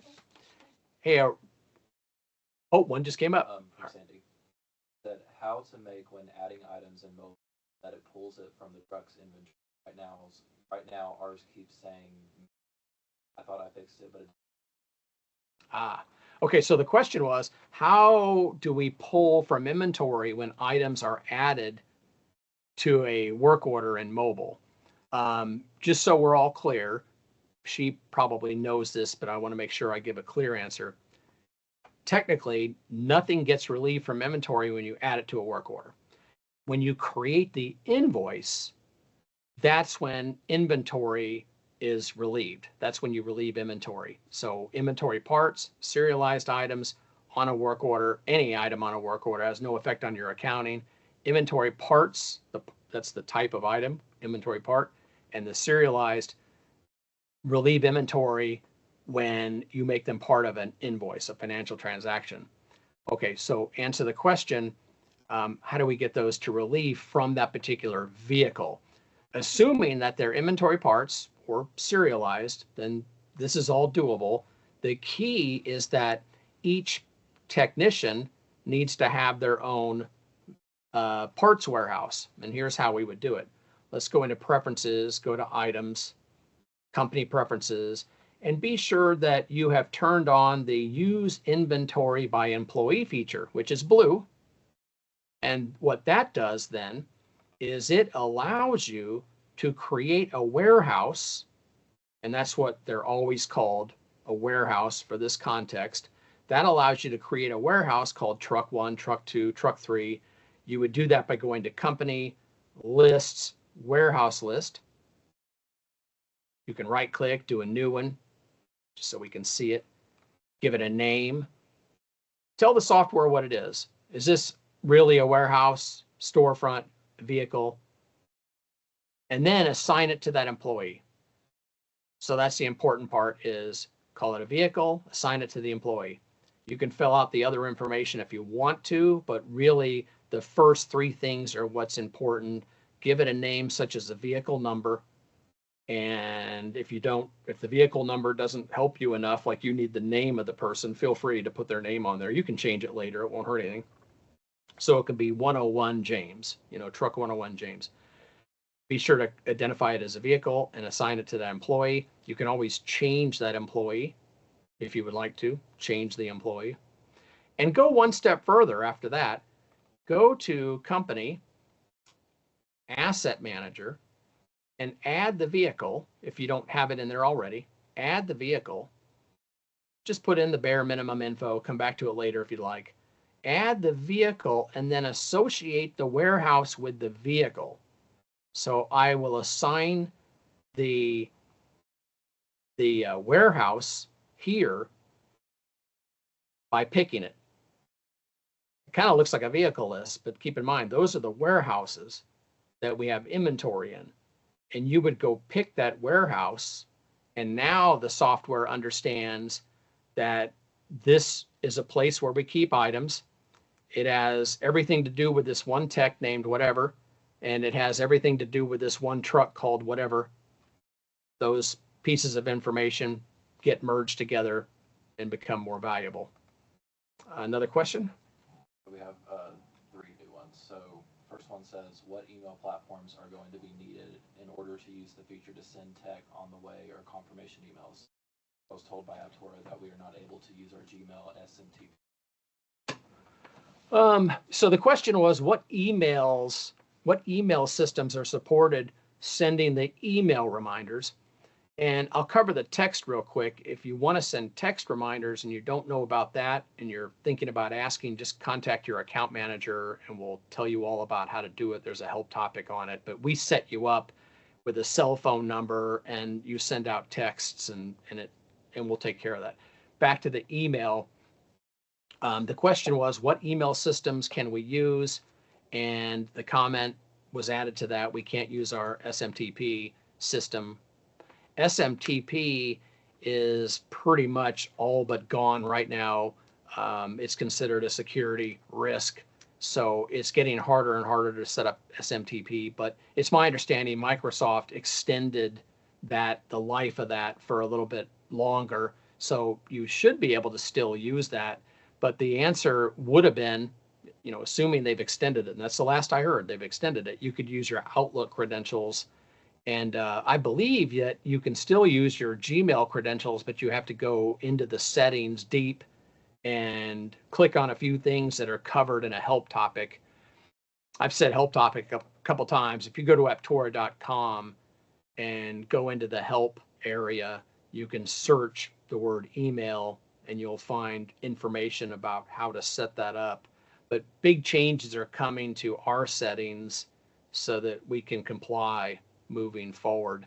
But to my knowledge, you should be able to go into preferences, just show everybody where that's at, and still set up working credentials in here for your SMTP. I think it's still available. It was extended. Let me know if it's not. I mean, let me know if that is an impossibility, and we'll see what we can do about that right away. All right, I think there were more questions, so fire away with another one. Will the emails be able to be transferred automatically for incoming or response messages used, such as our Gmail from sent arrival / completed work orders, such if a customer responded to that email? Yeah, the question centers around the responding to those emails. It's important, in my view anyway, to use an email that is not the technician's email. Use an email that's been set up specifically for this purpose, such as supportdepartment@proamericanservices.com, something like that. And whoever needs access to that email, they're given permission to see that mailbox. Let's call it Outlook. You go into Outlook and you give person A, B, C, and D permission to access that mailbox, that folder. It's just as simple as an inbox that they have access to. And they will see responses to those emails. So they will be able to see any response that comes in if somebody replies to it. That's the easiest way to do it. Again, if you set up an email specific to the user, they probably will never see that email, and we wouldn't want them to. We want all replies to go to multiple people within the company. So use a company-wide email for that purpose. Just a reminder, I said it earlier in case anyone missed it, you go into mobile and set up your email credentials, add a blind copy. You have the ability to send whatever's being sent out.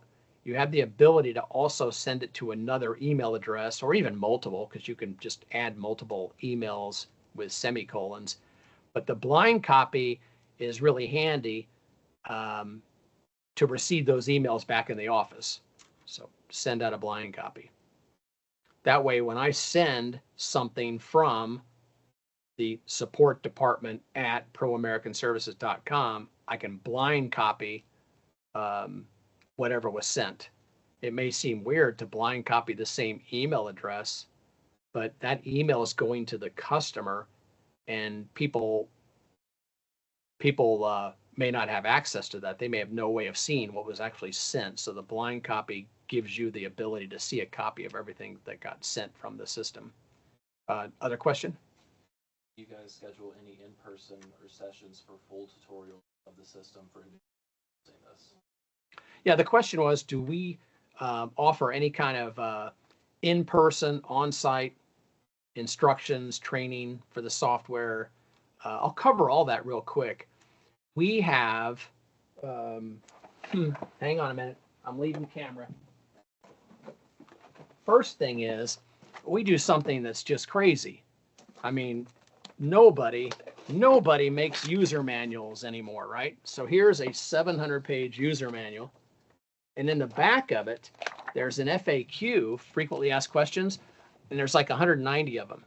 And that 190 seriously represents about 70% of all the questions we get, maybe 65% of all the questions we ever get. But this thing is in color. You can print out as many as you'd like, and you got something that you can look at and read, and that's nice. We have a ton of videos on YouTube, something like 300 videos on YouTube. We have playlists. That way you don't just randomly have to look at videos. You can look at a playlist to get used to mobile, a playlist to get used to the desktop application.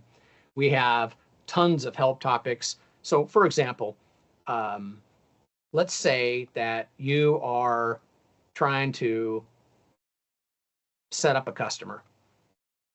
Easy peasy, right? But this will be a good example.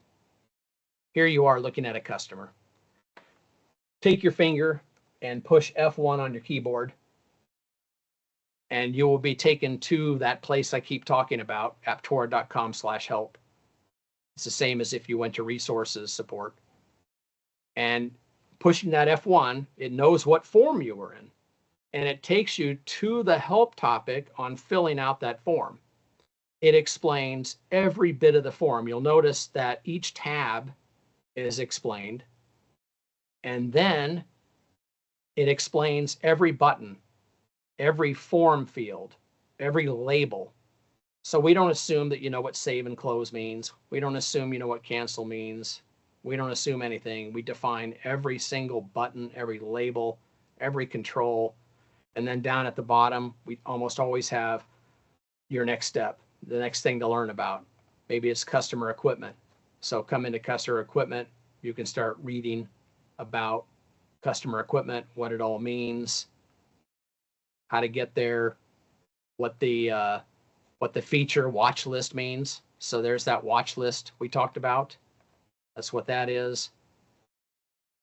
And finally, get back to your question, because I want everybody to know just how many resources we have. Again, the user manual, the online help system, by the way, is over 900 topics. I almost said pages. I don't know how many pages it would be, but there's 900 of these pages on the website that explain lots of things about the software, hundreds of YouTube videos, these monthly webinars. We have Aptora University. So every year, twice a year, we have Aptora University. We can have more than twice a year if the demand called for it. People come in and we train them on the software. We also do weekly coaching and training. If your company wants software training because you're new to the program, then you can invest in training, and we meet with you on a regular basis over the internet, and we train on the software. Now, it's not specific to your company's standard operating procedure. It's just like a college course. Imagine taking a course on business, accounting, economics. You don't get to talk about your company and have the professor talk about economics as it applies to your company. It is just economics or accounting business 101. That's our training. But if you feel like you're pretty used to the software and you're ready to go to another level, we call that coaching. And that's something that I provide. And I spend a lot of time coaching with clients, both one-on-one, and we have group sessions. And that's when we talk about deep things, what the software isn't doing that they wish it could, how to make things do stuff you didn't think it was possible, how to write SOP. We write standard operating procedure.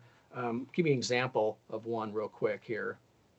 I think it's useful to see this. Here it is. Let's see. Okay. So here's an example of the company policy and then how to do it. Let's pretend like we're going to have a uniform program. We're going to start providing professional uniforms, dry cleaning. Everybody's going to have a clean uniform. I'm going to pay half of it. You're going to pay half of it. Can Tom do that? Well, yes, it can. Total Ops Manager can certainly do that.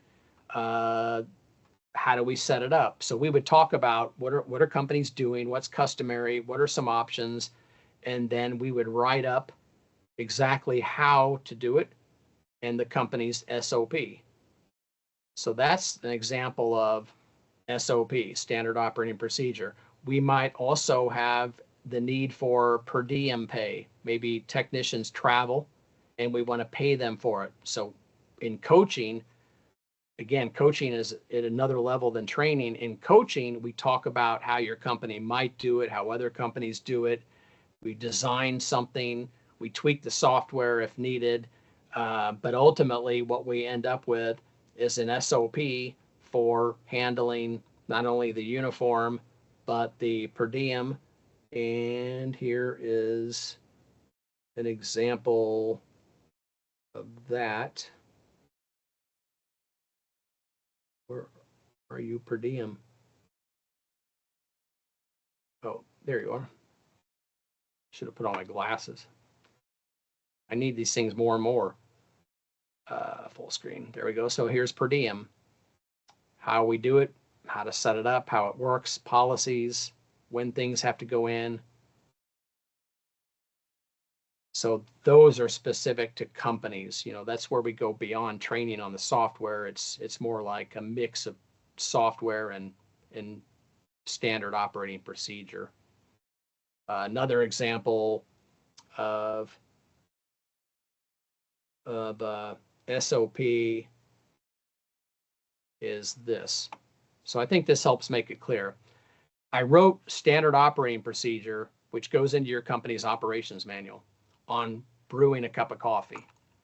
Now, certainly that's not a high priority. I'm not that much of an anal retentive person that I would bother with this one, but I thought it would be a good teaching tool. If we really do want a good cup of coffee, then we need to invest time in picking out the right coffee maker, the right coffee, and the right technique. And we need everyone to do it the same way so we get good coffee consistently. Think McDonald's, right? So the SOP is real clear. It doesn't assume anything. Is the coffee maker plugged in? Is it turned on? Measure it. What kind of water? Don't just say water. Where to get the water, where we get the water from. You got to rinse out the carafe first, measure it, hit the button, wait till it brews, et cetera, et cetera. Tips for consistency: clean up the kitchen, clean up after yourself, troubleshooting, like, well, the power light's not on, boss, what do I do? That's good SOP. Now, of course, again, a coffee maker, we're talking about total office manager, but this could be a work order. This could be a purchase order. You want SOP for all of that. Coaching can help. Finally, we can come to your company and train your company. We can help you with anything you want. When we're on site, we can mop your floors, clean your bathrooms. We don't care. It's expensive. So we don't care what we do. You're paying us either way. But to get the most out of it, your company knows how to use the software and you're ready to get to the next level. You want to start becoming way more efficient with it. But it's not a good use of time, in my opinion, to have us come out and teach people from scratch, because that can be done over the internet. And for the kind of money that you invest in a 3-day visit, you just don't get that much out of it when everybody's so new, you know? So it's better to wait until you're at a certain level. Question? This is back to the SMTP. Brad said, what happens with email to customers when Microsoft stops? Oh, so the question is, what happens to email to customers when Microsoft stops supporting the SMTP? It's our responsibility to make sure that we continue to have an option. Now, our Aptora 360, the next generation of our software, already accommodates that. It has a completely different email system for Outlook, Microsoft, Google, uses a completely different technology. It uses what's currently the best practice and doesn't even offer the SMTP option. But it's really up to us to decide, well, how long are we going to keep Total Office Manager working? And we want to keep it working for quite a while. So it's going to be our responsibility to do something about that. Recently, for example, you got an update on how the software Total Office Manager, what you're seeing here, how it handles credit card transactions. It is using the best in class, best practice technique that it wasn't using 72 hours ago. And that's our commitment to making sure these things work and continue to work down the road while people decide when and how and if they want to transition to the newer program. But we're not going to give up on the old one. We're going to make sure that your email works. Any other questions? Good on that? All right. Now, we haven't talked about Contractor Compass. I like all the questions, and I love it, in fact, but we haven't had a chance to talk about Contractor Compass too much. I'll tell you just very quickly, if you're not familiar with Contractor Compass, what Contractor Compass offers you is really a unique mix of Excel and reports and massive amounts of data. Contractor Compass fills out a spreadsheet like you see here. And what it provides you with is a company-wide dashboard for starters, where you can see, let me change the look here. You can see data on your entire company. You'll see cash and liquidity numbers, sales numbers, key business measurements, key performance indicators. You can see we have a lot of info here. A lot of the KPIs that you hear you're supposed to pay attention to, you'll find in Contractor Compass. Like, for example, the labor COGS to labor sales ratio, your billable to unbillable employees, your Altman Z-score. Maybe you haven't heard of that. That's something that you'll hear me talk about. Average age of inventory, inventory turnover, your DuPont analysis. You'll see your net profit, sales per employee, gross profit per employee, gross profit per billable employee, net profit per employee, net profit per billable employee. Who reports that? Who even reports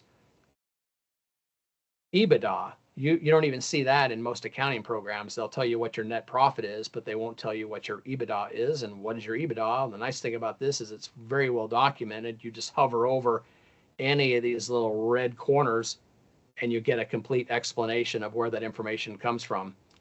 If you come down to the bottom, then you can see your super condensed income statement, month to date, year to date, last year. If you don't like what you see, you can investigate that further by moving on to the next tab. And in this tab, you will see a summarized department, or pardon me, a summarized income statement by department. By summarized, I mean you will see income, and then you'll see direct labor, equipment, parts and materials, and your gross profit. You will see fully allocated overhead.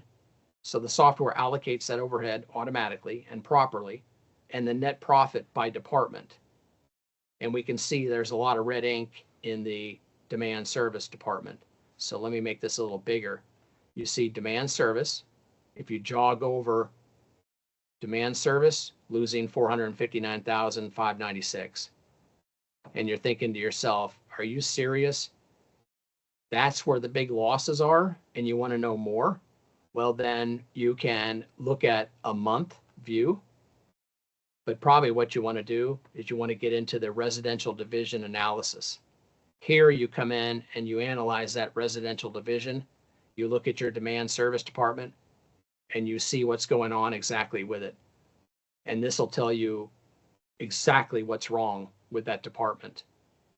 You'll see that your labor COGS to labor sales percentage isn't where it needs to be. It's too high. You'll see your gross profit dollars per person day is far too low. You have too many callbacks, too many warranty claims. You have too many diagnostic only service calls, etc.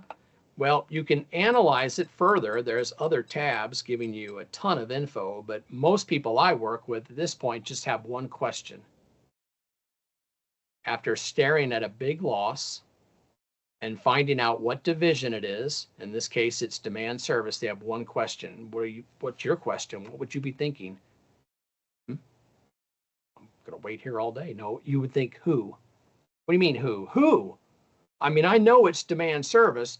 There's 10 of them. I want to know who. Who what? Who's losing me the money? That's what I'm thinking. Who?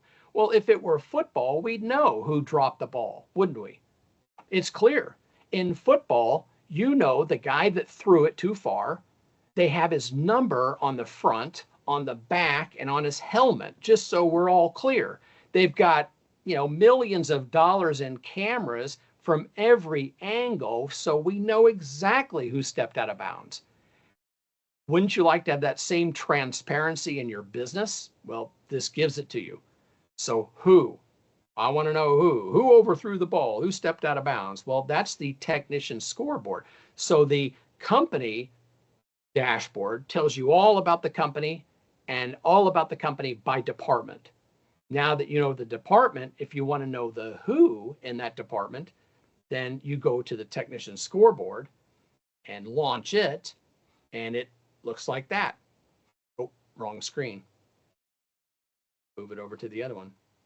So here I'm looking at HVAC residential demand service. I see all of our technicians, and I can see really every number I would want to see, but the ones in red are what's most important. The gross profit dollars per person day. If it's not where you want it, then you keep moving from left to right. What's the labor to sales ratio? How many service agreements did they sell? How many leads did they create?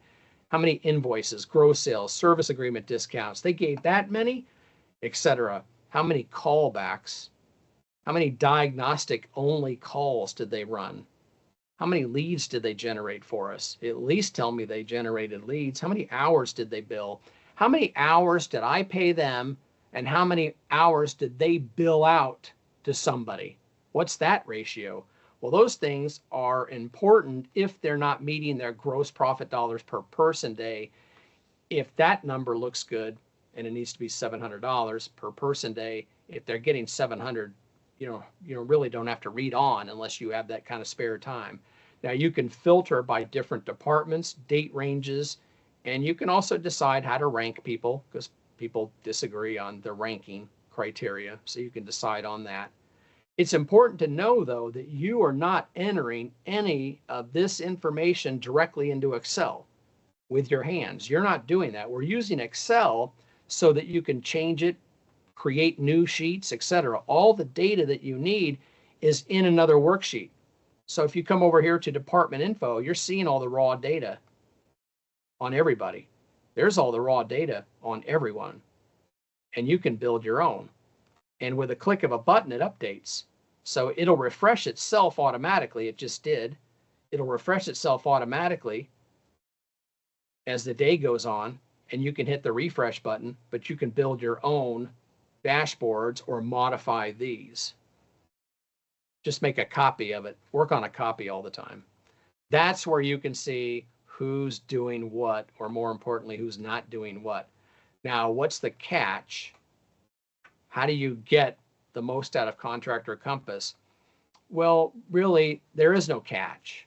You just have to use the software mostly to its full extent, but it'd be true with QuickBooks. If QuickBooks had a dashboard like that, I would have the same answer. You have to use the software to its full extent. And just real quickly, the advice I have is be sure that your company has set up a good set of departments, and be sure that your company has a good chart of accounts, and be sure that you're picking a department every time, all the time, accurately, and pay attention to the software where you see a what best describes, and be sure to pick something because that's how the software understands what's variable, what's fixed, what's COGS versus meso versus labor, etc. Was there a question? Okay, I'm giving a 3-minute warning, 2-minute warning, 2-minute warning. All right, so just be aware of picking a department everywhere a department is possible. Here's the key though. When you create a work order, if you pick the correct department, you're golden, because everything you do from that work order brings that department with it. When you create a purchase order, or even before the purchase order, maybe you have an estimate. If you pick the correct department, you're golden. You're fine. Once you pick the correct department and you move through the software, like you create a sales lead, create the estimate, you award it, you create POs, you do an item receipt, you create work orders, you close out work orders, you create invoices. When you're all done, you're fine. If the department was picked correctly from the very beginning, you never thought about it ever again. It just went with the entire workflow in the software. So now the software has the ability to fully departmentalize your company down to net profit. Now you have income statements down to net profit, not gross profit.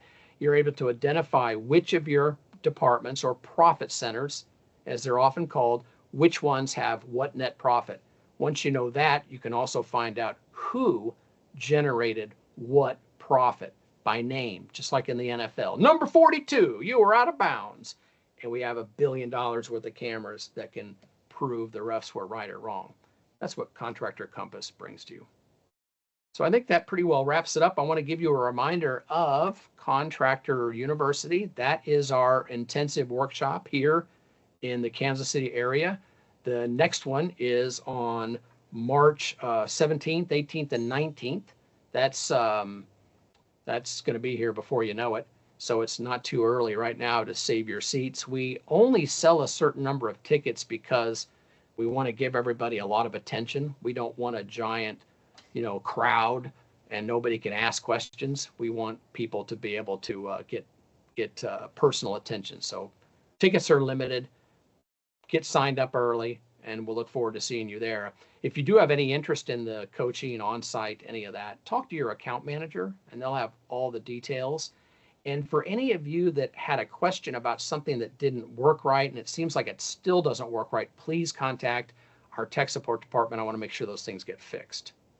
All right. Final questions, comments? I'm told we're out of time anyway. I'm on time for a change. Heck, it's 59 minutes. I did good. All right. Thank you, everybody, for being here. I really appreciate it. These monthly webinars are a lot of fun for me, and I hope they help you. If you want additional webinars or any other type of content or help, just let us know, and we'll do what we can. And I got my little to-do list. I wrote those things down. I'll keep you advised on where those things are going. Thank you, everybody, and good night.